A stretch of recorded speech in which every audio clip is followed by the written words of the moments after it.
การเพื่อให้ได้ผลเพิ่มผลผลิตซึ่งปุ๋ยเก่าการเกษตร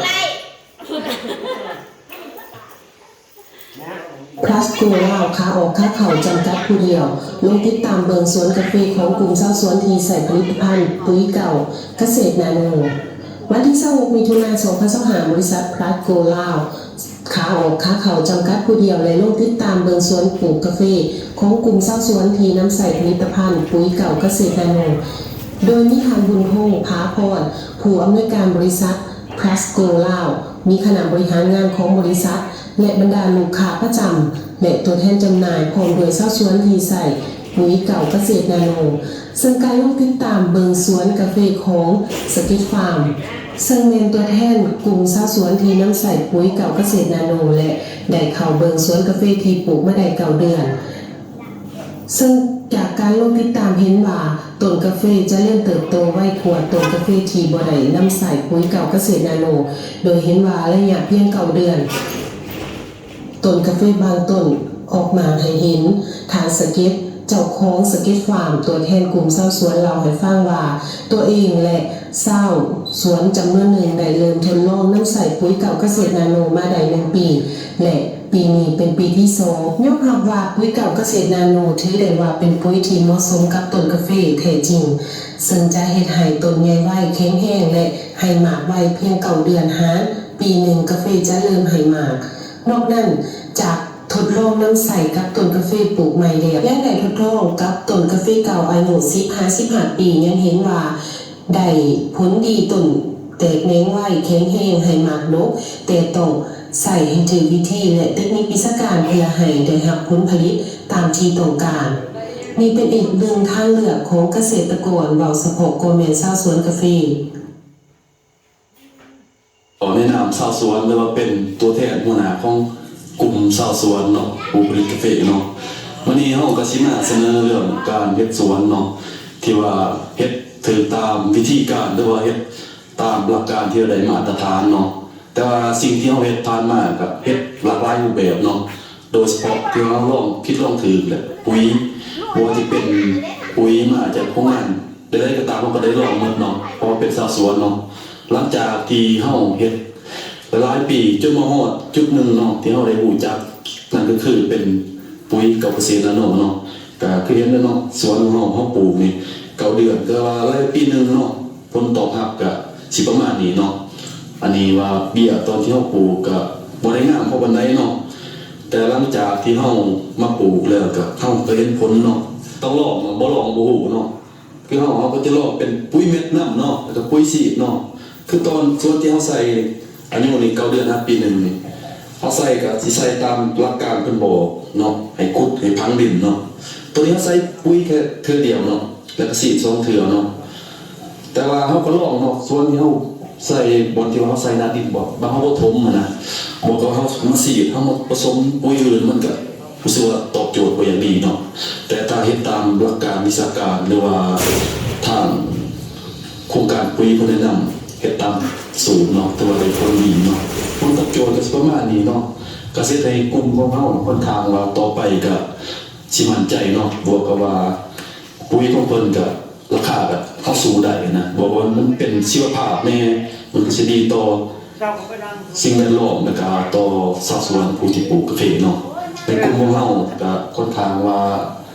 ยิ่งไหลซะจากที่เคยฟื้นเพราะว่าแต่ก่อนเฮาก็กลิ่นเคมีหลายแหละมันจะต้นทุนจากเฮาใส่ปีนึงสมมุติว่า10 ต้นหมอในกลุ่มมันก็จะเพิ่มขึ้นเรื่อยๆเนาะแต่ถ้าเฮาใส่เป็นชีวภาพแบบนี้มันก็สิตอบโจทย์ดีมันว่า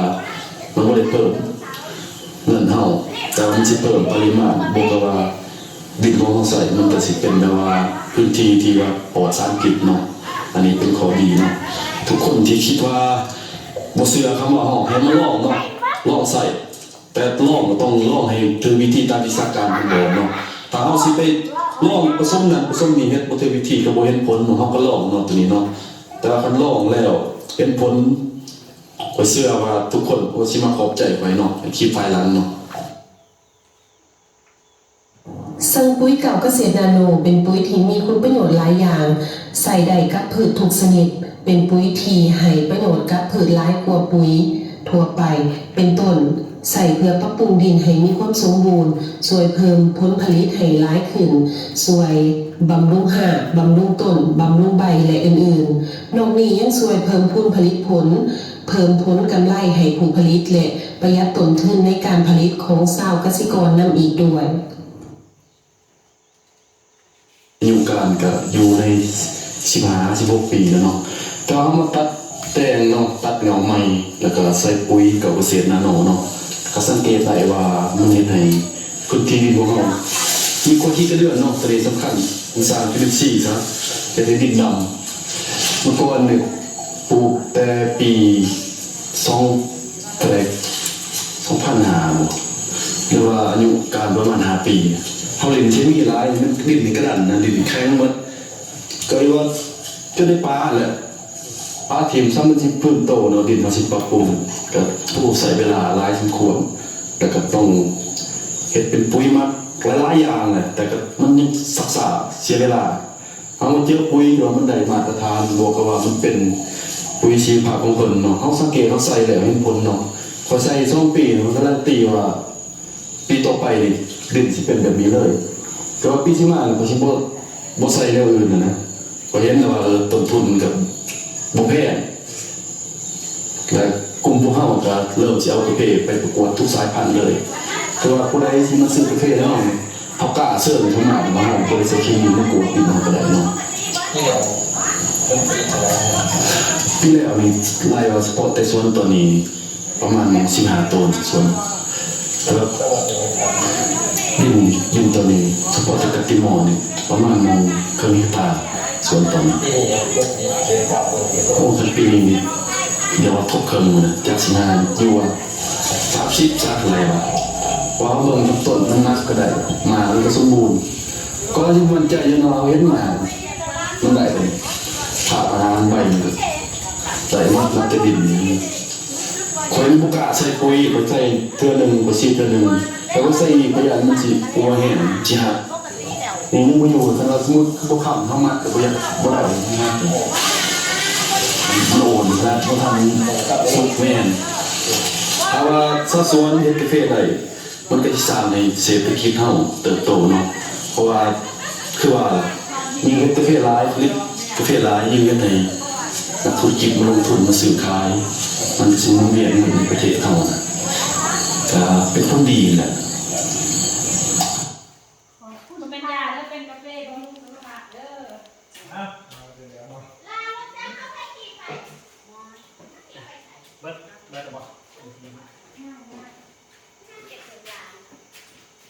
นี่ก่อนที่คู่บริสุทธิ์